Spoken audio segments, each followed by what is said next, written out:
I stood alone by my mother-in-law's hospital bed as she passed. Other rooms echoed with supportive families, mine stayed silent. No husband, no friends, no calls, not even a fake excuse. As the doctor marked the time, a nurse handed me her final letter. Inside were names, a key, and one chilling instruction. The monitor flatlined at 3:42 p.m. on a Tuesday. Not with a dramatic beep like in the movies, but with a soft, continuous hum that seemed to stretch into infinity. I stood frozen, my hand still wrapped around Holly's cooling fingers, realizing I was now the only living person in the room. My mother-in-law had just taken her final breath, and I was completely alone. "Mrs. Walsh? Are you all right?" A nurse appeared in the doorway, clipboard pressed against her chest. Her eyes held the practiced sympathy of someone who witnesses death daily but still hasn't become numb to it. I nodded mechanically, my throat too tight for words. The hallway behind her buzzed with life. Family members hugging doctors, children clutching balloons for recovering parents, elderly couples holding hands in waiting room chairs. And here I stood, in a bubble of silence that no one had bothered to penetrate. I called them again. I finally managed, my voice embarrassingly small. My husband and his sister. They said they were coming. The nurse's expression softened with understanding. She'd been here the past 3 days while I maintained my vigil. She'd seen me make those calls, leave those messages, send those increasingly desperate texts. She'd witnessed the empty doorway each time I looked up hopefully at the sound of footsteps. "Some people struggle with goodbyes," she offered kindly. But we both knew this wasn't about struggling. This was about choosing not to be present. Through the wall, I could hear the faint sounds of celebration from the next room. Someone was going home today. The contrast made my isolation feel like a physical weight on my chest. I should call the funeral home," I mumbled, reaching for my phone. 3 missed calls from work. None from Travis or Stella.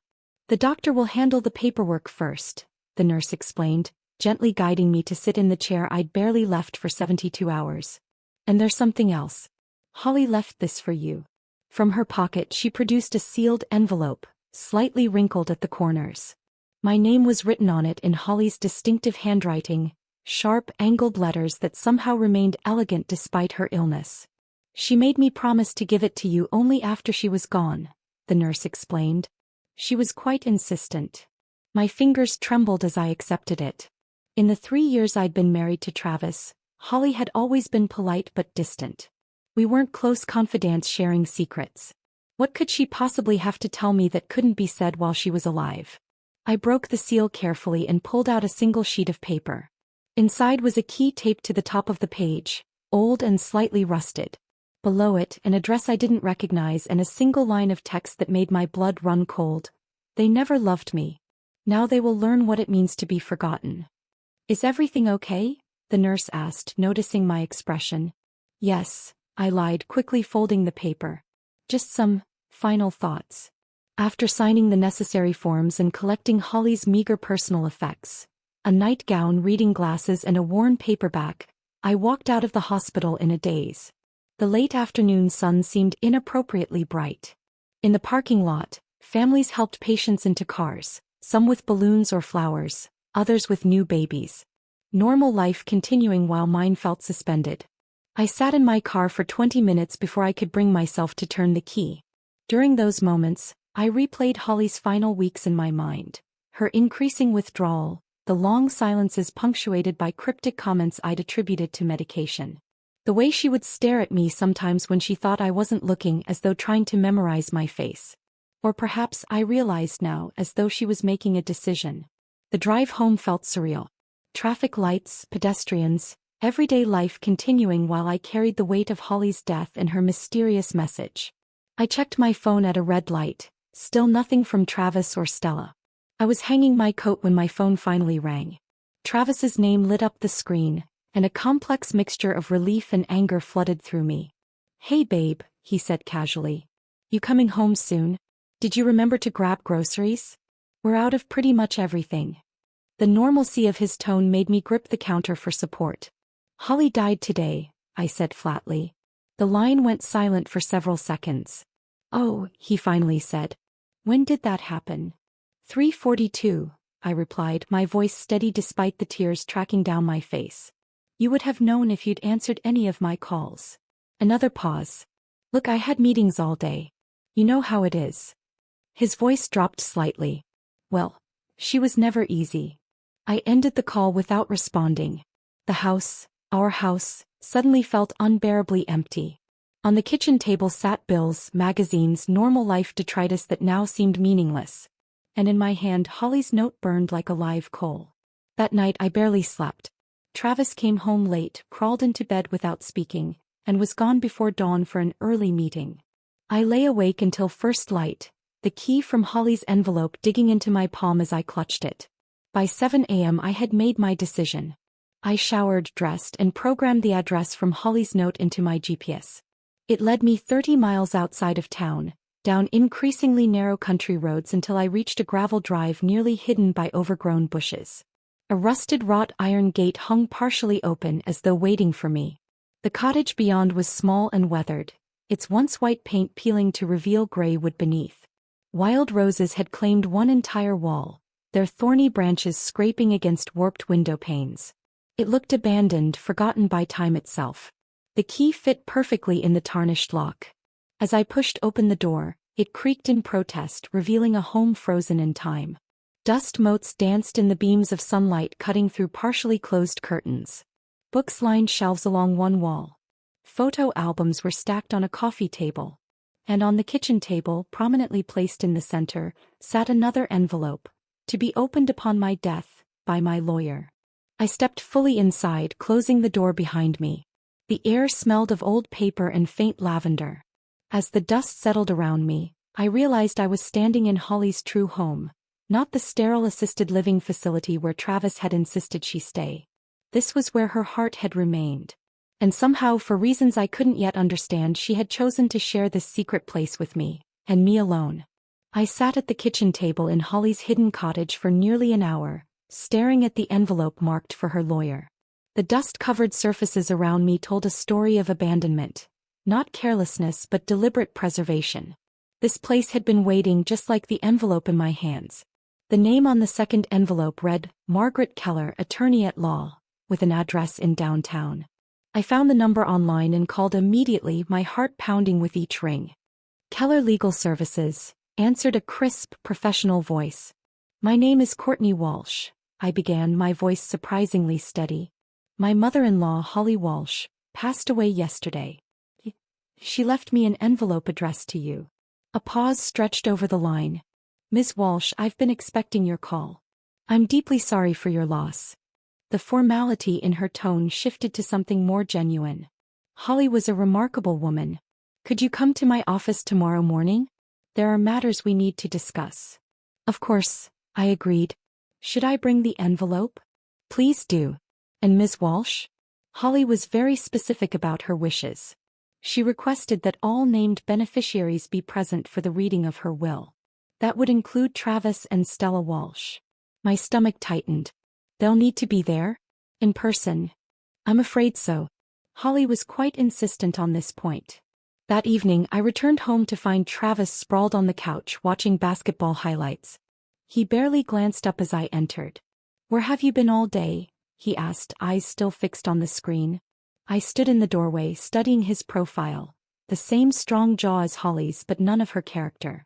I've been handling your mother's affairs since no one else bothered to show up when she died. That got his attention.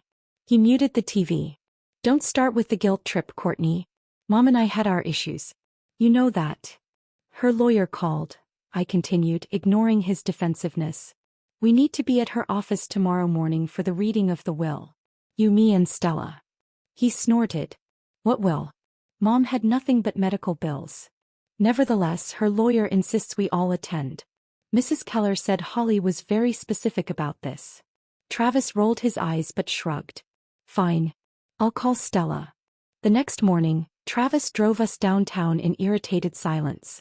We met Stella outside the modest brick building that housed Keller Legal Services. She was smoking, her angular face pinched with annoyance. This is ridiculous, she muttered, stabbing out her cigarette. I had to take unpaid time off for this. We entered the building together. A family only in the most technical sense. Mrs. Keller's office was small but immaculate. walnut furniture, law books, and a single orchid on the windowsill. The lawyer herself matched her surroundings, silver-haired, impeccably dressed, with shrewd eyes that seemed to evaluate us instantly. Two older women were already seated in the visitor chairs. Diane and Eleanor, friends from Holly's church whom I'd met at holiday gatherings years ago. They nodded politely but seemed as confused about their presence as we were. "Thank you all for coming," Mrs. Keller began once we were seated. "As Holly's legal representative for the past 15 years, I've been entrusted with executing her final wishes." Travis checked his watch pointedly. Stella tapped her foot, arms crossed defensively across her chest. "Let's proceed," Mrs. Keller continued, slipping on reading glasses and opening a leather portfolio. "This is the last will and testament of Holly Elizabeth Walsh, revised and notarized 2 months ago." She began reading the formal language of the document. Travis and Stella exchanged bored glances. Diane and Eleanor sat respectfully attentive. I clutched my purse, inside which rested both envelopes Holly had left for me. "Moving to the distribution of assets," Mrs. Keller continued. "To my son Travis Walsh." Travis straightened slightly. "I leave my forgiveness, though you have not earned it." The room went silent. Stella's foot stopped tapping.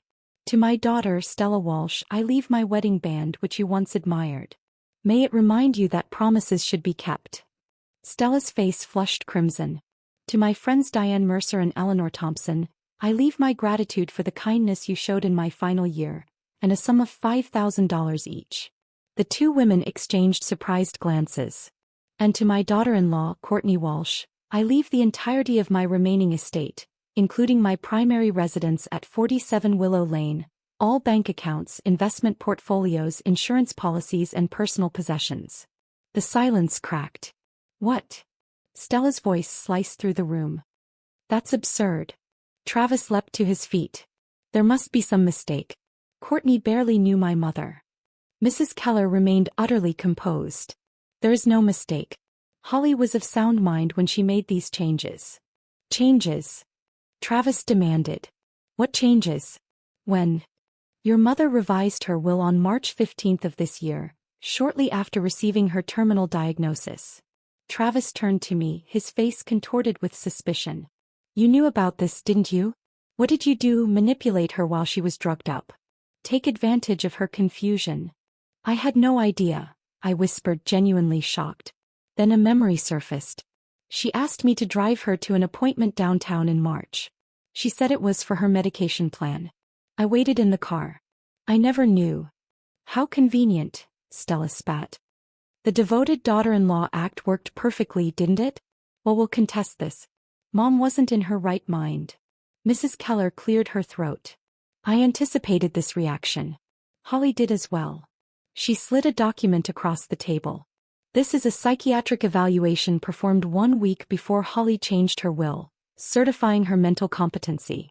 She also recorded a video statement explaining her decisions, which will be provided to the court if necessary." Travis's face had gone pale. "How much?" he asked hoarsely. "How much did she leave?" Mrs. Keller glanced at me. "The cottage alone is worth approximately $300,000. There are investment accounts totaling just over $270,000, and insurance policies worth $150,000. Holly lived modestly but invested wisely." Diane and Eleanor were staring at me with a mixture of surprise and something else. Respect, perhaps. Or vindication. "This is legally binding," Mrs. Keller continued.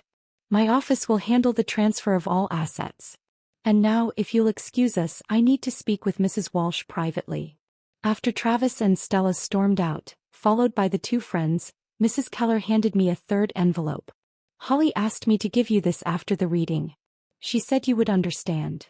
Alone in her office, I opened it with trembling fingers. Inside was a single sheet of Holly's stationery, her precise handwriting forming just one paragraph. "Forgive no one. Let them beg. Let them kneel. And when they do, smile, turn, and walk away." I folded the note carefully and placed it in my purse alongside the others. When I looked up, Mrs. Keller was watching me with quiet understanding. "She chose you for a reason," the lawyer said softly. "Not just as her beneficiary but as her voice." In that moment I finally understood. Holly hadn't simply left me money or property. She'd given me something far more valuable, the power she'd never had in life. And with it, a mission that would test every part of me. Outside, Travis was waiting by the car, his expression a storm of confusion and rage. Stella had disappeared. As I approached, I felt something shift inside me, a new strength flowing through my veins. Holly's voice seemed to whisper in my ear, "Now they will learn what it means to be forgotten." The drive home from Mrs. Keller's office was excruciating. Travis white-knuckled the steering wheel, his jaw clenched so tight I could see a muscle twitching beneath his skin. Neither of us spoke. The silence hung between us like a third passenger, heavy with unspoken accusations. "I'm going to stay at the cottage tonight," I finally said as we pulled into our driveway. "I need to sort through some of Holly's things." Travis gave me a sideways glance, calculation replacing anger in his eyes. "Sure, babe. Whatever you need. This must be overwhelming for you." The sudden shift in his tone made my skin crawl. I gathered an overnight bag without another word and drove back to Holly's secret home, my home now according to the will. The cottage felt different in the gathering twilight. Less abandoned, more expectant.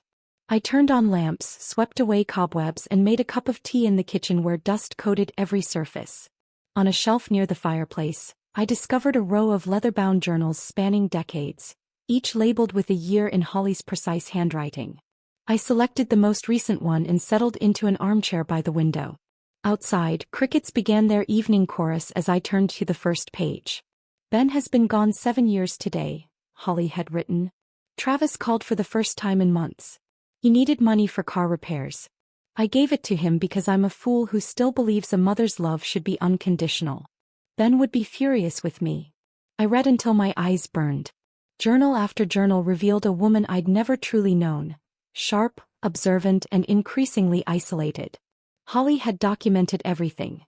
Travis's escalating financial demands, Stella's cutting remarks about her embarrassing fashion choices and outdated opinions, friends who drifted away when her illness made socializing difficult.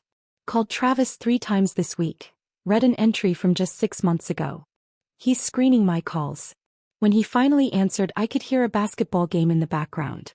He said he was swamped, but would visit soon." That was February. It's now June. Most heartbreaking were her descriptions of holidays spent alone. "Made a small turkey anyway. Set the table for 4 out of habit, though I knew no one would come." Stella texted, "They're spending Christmas with her boyfriend's family in Vermont. Travis didn't even bother with an excuse this year." I slept fitfully that night, Holly's words echoing in my dreams. The next morning, I discovered a wooden chest tucked under the bed in the main bedroom. Inside were bundles of letters tied with faded ribbon, correspondence between Holly and Ben spanning their 40-year marriage. One letter, dated just weeks before Ben's death, struck me particularly. "My dearest Holly," Ben had written in shaky script. "The doctor says I don't have much time, so I need to say what matters. Our children have become strangers to us, not in one dramatic moment, but in 1,000 small betrayals. You'll want to leave them everything because that's what mothers do. Don't reward those who abandoned us in our hour of need. Remember what we built together, Holly. Do what's right even if it's hard. Even if it breaks your heart." I carefully returned the letter to its envelope, understanding now the seeds of Holly's final decision. These weren't the bitter actions of a vindictive old woman. They were the considered choices of someone who had finally recognized a painful truth. Some ties, even blood ties, aren't worth preserving when they've been stretched beyond recognition. My phone buzzed with Travis's name on the screen. I hesitated before answering. "Hey," he said, his voice unnaturally cheerful. "Just checking on you. I made your favorite pasta for dinner if you want to come home." "I'll be staying here another night," I replied. "There's a lot to go through." "No problem," he said smoothly. "I was thinking, why don't we take a weekend trip soon? Just us like the old days. We could use some time to reconnect after everything that's happened." My stomach churned at his transparent attempt. "Maybe," I said noncommittally. "I'll let you know." For the next week, Travis's metamorphosis was both fascinating and repulsive to watch. He called daily with solicitous questions about my well-being. He cleaned the house, cooked elaborate meals on the nights I came home, even bought me flowers. The performance was flawless but hollow. His eyes remained calculating, watching for any sign his strategy was working. Then the court summons arrived. Petition to contest validity of will, the document proclaimed in bold type. Stella had filed a formal challenge, claiming Holly had been of unsound mind and subject to undue influence. The allegations painted me as a manipulative opportunist who had isolated Holly and poisoned her against her family. I called Mrs. Keller immediately, my hands shaking. "I expected this," she said calmly. Stella consulted 3 different attorneys before finding one desperate enough to take her case. "Don't worry." Holly anticipated this reaction and prepared extensively. 2 days before the hearing, Mrs. Keller invited me to her office to review their strategy. She placed a small digital recorder on her desk. "Holly made these recordings during her final months," she explained. "With her full knowledge and consent." She pressed play. Holly's voice, thinner than I remembered but clear and articulate, filled the room. "My daughter Stella visited today for the first time in 8 months. She spent 12 minutes complaining about her job, 20 minutes scrolling through her phone, and left when I mentioned my latest scan results. She asked if she could borrow my mother's diamond earrings. I said no. She called me selfish." Mrs. Keller stopped the recording. "There are dozens more like this." Holly was documenting their behavior long before she changed her will. Combined with her psychiatric evaluation and her doctor's testimony, Stella doesn't have a case. The courtroom was small and airless. Stella sat with her attorney, a nervous man with thinning hair who kept shuffling his papers. Travis sat directly behind them, separate but clearly aligned. When I entered with Mrs. Keller, his expression briefly cracked to reveal naked hostility before smoothing back into concerned neutrality. The hearing lasted less than an hour. The judge listened impassively as Stella's attorney presented their flimsy case. When it was Mrs. Keller's turn, she methodically dismantled each accusation with documentation, medical testimony, and finally Holly's recordings. The judge dismissed the challenge, ordering Stella to pay court costs. The aftermath was swift and unexpected. The local paper ran a small story about the case. People talked. Stella's friends began making excuses to cancel plans. The boutique where she worked part-time asked her to take some time off until things settle. Her boyfriend stopped appearing in her social media posts. Travis's carefully constructed facade crumbled that night. When I returned home to pack more of my belongings, he was waiting, a half-empty whiskey glass in his hand. "Happy now?" he snarled, all pretense gone. "You've turned my own mother against me from beyond the grave." "Holly did that all by herself," I replied quietly. "She just needed someone to witness it." "You think you're so smart," he hissed, stepping closer. "Played the perfect daughter-in-law while plotting to steal everything." In that moment I saw Travis clearly, not as my husband or even as Holly's son, but as the selfish, entitled man both women had eventually recognized. The revelation wasn't dramatic. It was simply the final piece clicking into place. "I'll be moving to the cottage permanently," I said, stepping around him. "You can keep this house for now. We'll discuss divorce terms through our attorneys." "Divorce?" His face contorted with genuine shock. "You can't be serious. After everything I've done for you?" The question hung in the air between us, so absurd I almost laughed. Instead, I walked upstairs to pack Holly's words from her letter echoing in my mind. "Forgive no one. Let them beg. Let them kneel." The cottage became my sanctuary during the divorce proceedings. I spent my days sorting through Holly's belongings, discovering new facets of her life with each box and drawer I explored. At night, I slept in her bedroom, oddly comforted by the faded floral wallpaper and the soft ticking of the grandfather clock in the hallway. 3 weeks after I'd moved out of our house, Travis appeared on the cottage doorstep. The confident swagger was gone, replaced by a carefully constructed humility that didn't reach his eyes. He stood with his hands in his pockets, shoulders slightly hunched. "Can we talk?" he asked, trying to peer around me into the cottage. I stepped outside rather than inviting him in, closing the door firmly behind me. Holly's space wasn't for him to invade. "The bank called," he said after an awkward silence. "They're questioning some of the business loans. Without Mom's co-signing power." He trailed off, eyes fixed on a point just past my shoulder. "And?" I prompted, refusing to make this easier for him. "I'm in a tight spot, Court. Just until things stabilize." $5,000 would cover this month's mortgage and the car payment. I studied his face, the face I'd woken up beside for 3 years, thinking I knew the person behind it. Your mother left everything to me, I replied evenly. You left her with nothing. I'm just following her wishes. His carefully constructed facade cracked. She's dead. What does it matter to her now? This isn't about Mom anymore. This is about you being vindictive. No, Travis. This is about consequences. Holly saw you clearly in the end, and now so do I. As he stormed back to his car, I felt no satisfaction, only a quiet certainty that I was honoring Holly's final request. Stella came next, not in person but through a frantic voicemail left at 2 a.m. My landlord's threatening eviction, she slurred, clearly intoxicated. I lost my job because of that stupid court case. This is all your fault. The least you could do is help me out. I deleted the message without responding. The cottage itself seemed to have opinions about my choices. Each time I refused their entreaties, the ancient floorboards would creak in what felt like approval.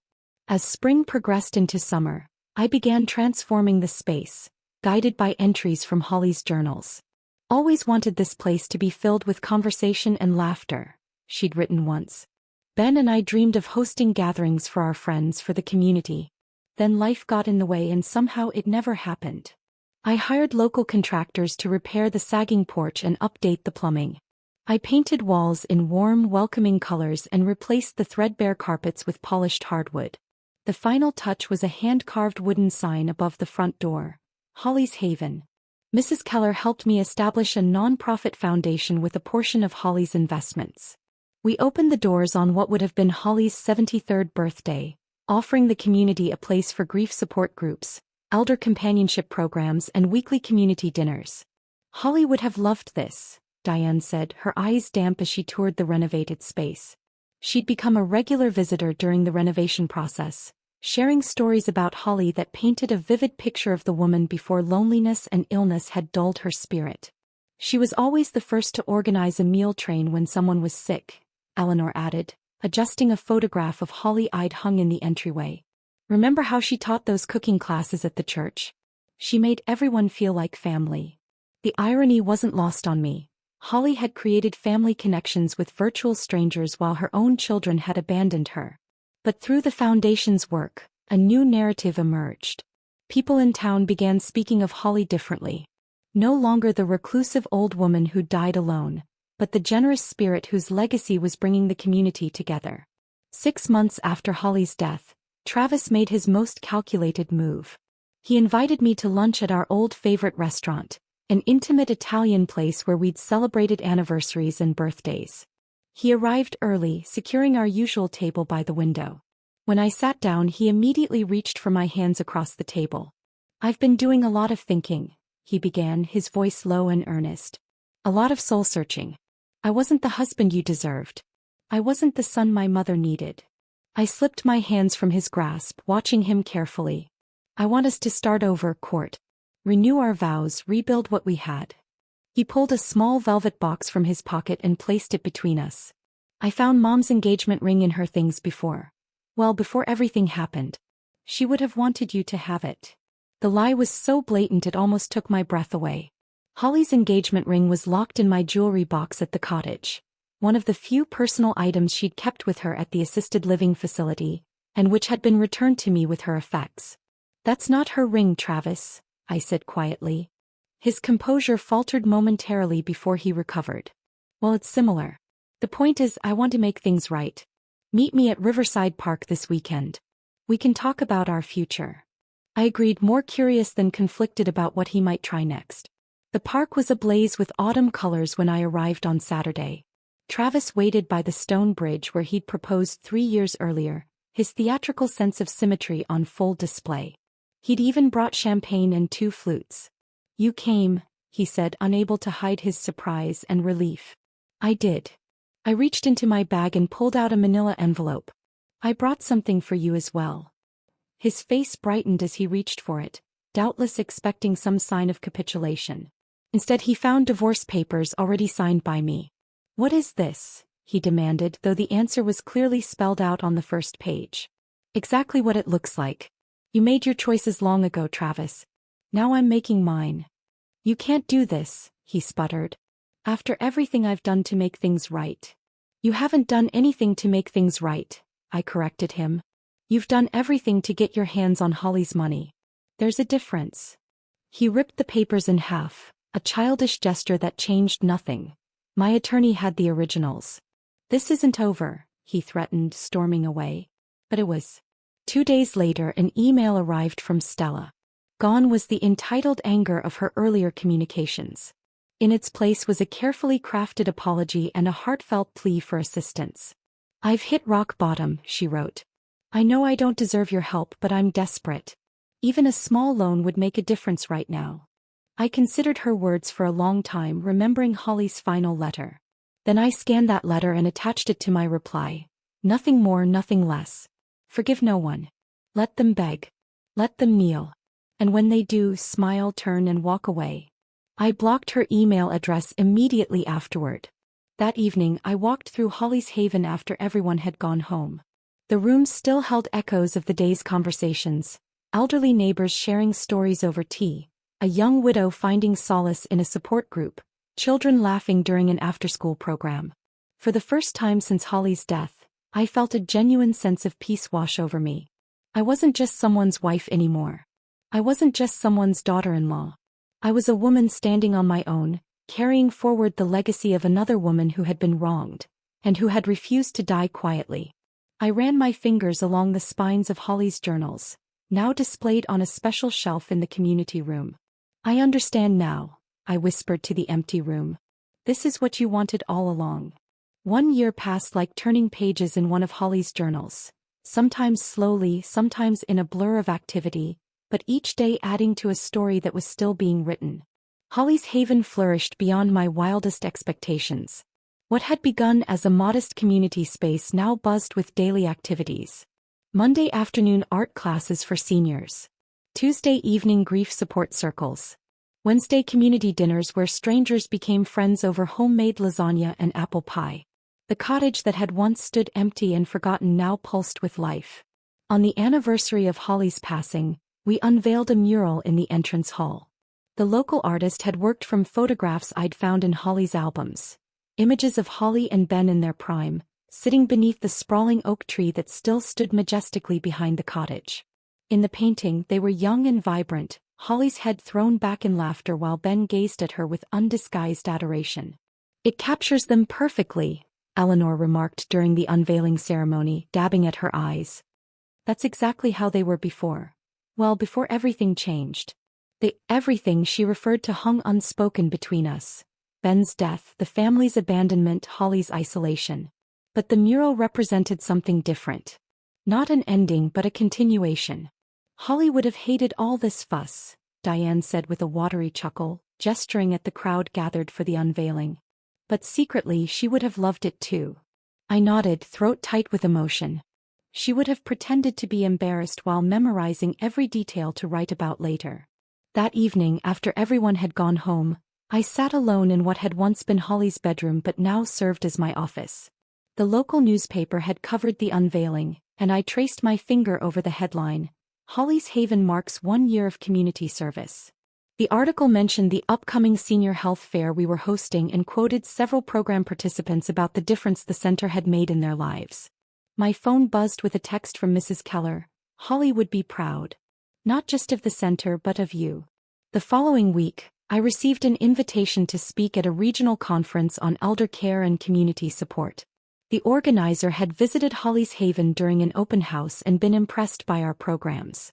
We'd love for you to share your story, she explained over the phone. So many seniors face isolation. Your perspective could be valuable. Standing at the podium a month later, facing a room full of healthcare professionals, social workers and community organizers, I felt Holly's presence acutely. My mother-in-law died alone, I began, my voice steady despite the emotion constricting my chest. Not because she had no family but because her family chose not to be there. I shared Holly's story, sanitized of the more painful details, her name changed to protect what little privacy remained, focusing instead on the insidious nature of elder isolation. How it happens not in dramatic moments but in a series of small betrayals. Missed phone calls, postponed visits, dismissive responses. The community center we've created isn't just about activities or services, I explained. It's about bearing witness to each other's lives. It's about creating spaces where people are truly seen and heard, especially when their biological families fail them. After my speech, a line of people waited to speak with me. Many shared similar stories. Parents or grandparents whose children had drifted away, elderly neighbors who went days without speaking to another human being. "Have you considered writing a book?" one woman asked, pressing her card into my hand. "I'm an editor at Meridian Publishing. Your message deserves a wider audience." That night in my hotel room, I opened my laptop and began typing. The words flowed easily as though they'd been waiting for permission to emerge. I wrote about Holly, about her journals, about the woman I'd come to know only after her death. I wrote about grief, not just for her passing, but for the relationship we might have had if I'd recognized her loneliness sooner. But as the manuscript progressed over the following months, it transformed. The early chapters, steeped in loss and regret, gave way to something unexpected: hope. I found myself writing about Holly's Haven, about the community that had formed within its walls, about the healing that happens when people come together with purpose. I titled the manuscript, "The Letter That Set Me Free," an homage to Holly's final communication that had changed the course of my life. My editor loved it, calling it a timely examination of family obligation, elder care, and finding strength in unexpected places. News traveled as it always does in small towns. I heard through Eleanor that Travis had moved to Arizona, remarried just 6 months after our divorce was finalized. He'd found work at a car dealership, a step down from the business he'd been forced to sell when the loans came due. His new wife was 24, a former receptionist at his old company.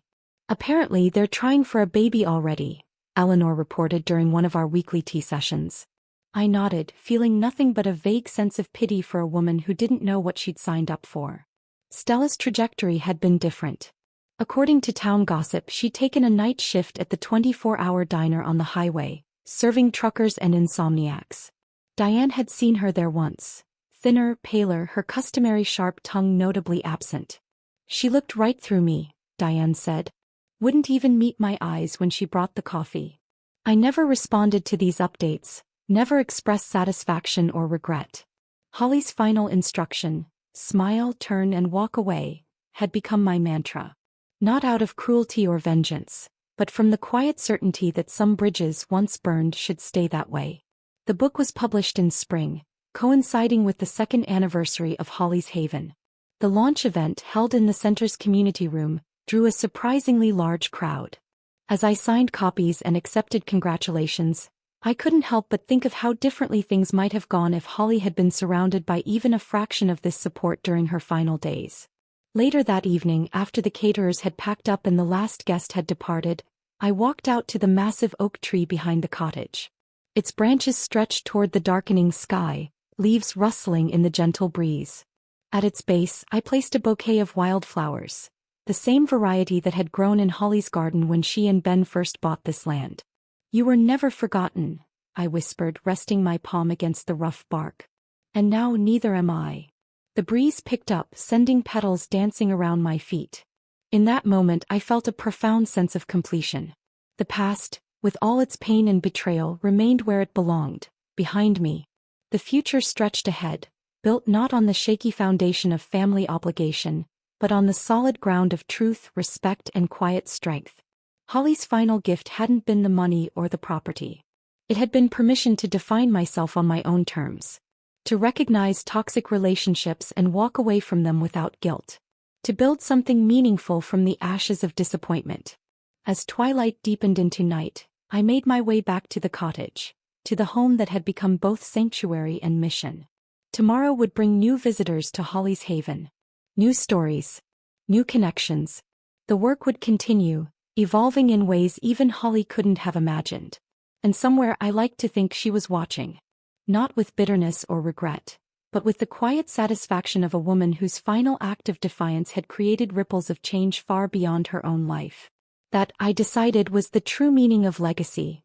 Not what you leave behind, but what grows from the seeds you plant. Holly had planted seeds of truth in the barren soil of betrayal. And against all odds, something beautiful had blossomed.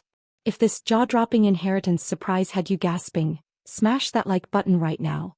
My favorite part was when Courtney handed Travis the divorce papers at the same park where he once proposed. Talk about poetic justice. What was your favorite moment? Drop it in the comments below. Don't miss more powerful stories of standing your ground. Subscribe and hit that notification bell so you never miss an upload.